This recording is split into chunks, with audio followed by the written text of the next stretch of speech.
As the Greek city-states grew in stature, philosophy spread across the Greek world, from Ionia and in particular to Athens, which was rapidly becoming the cultural center of Greece.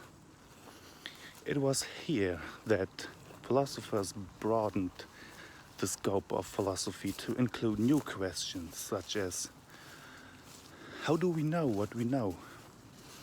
And how should we live our lives? It was an Athenian, namely Socrates, who ushered in this short but hugely influential period of classical Greek philosophy.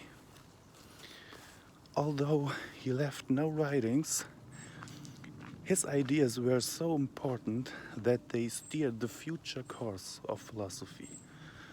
And all philosophers before him became known as the pre-Socratics. His pupil Plato founded a philosophical school in Athens called the Academy, from which, by the way, the name academic derives. And in this school, Plato taught and developed his master's ideas, passing them on to his students such as Aristotle, who was a pupil and teacher there for 20 years.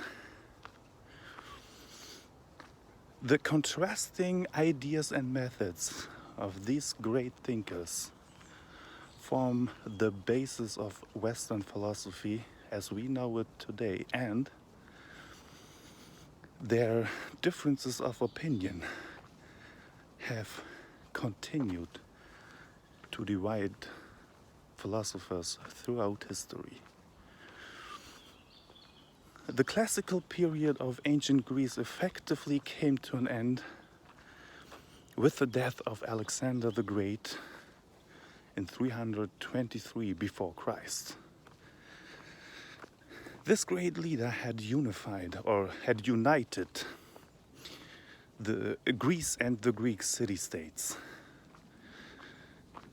that had worked together and then once again became rivals.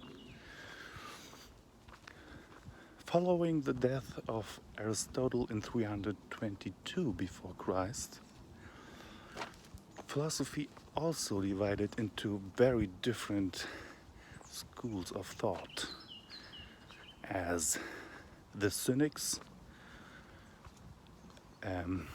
Skeptics, Epicureans, and Stoics argued their positions. Over the next couple of centuries, Greek culture waned as the Roman Empire grew. The Romans had little time for Greek philosophy, apart from Stoicism.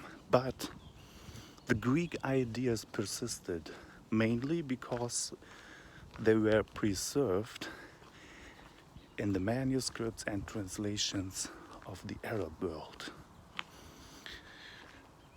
They resurfaced later in the medieval times with the rise of Christianity and Islam.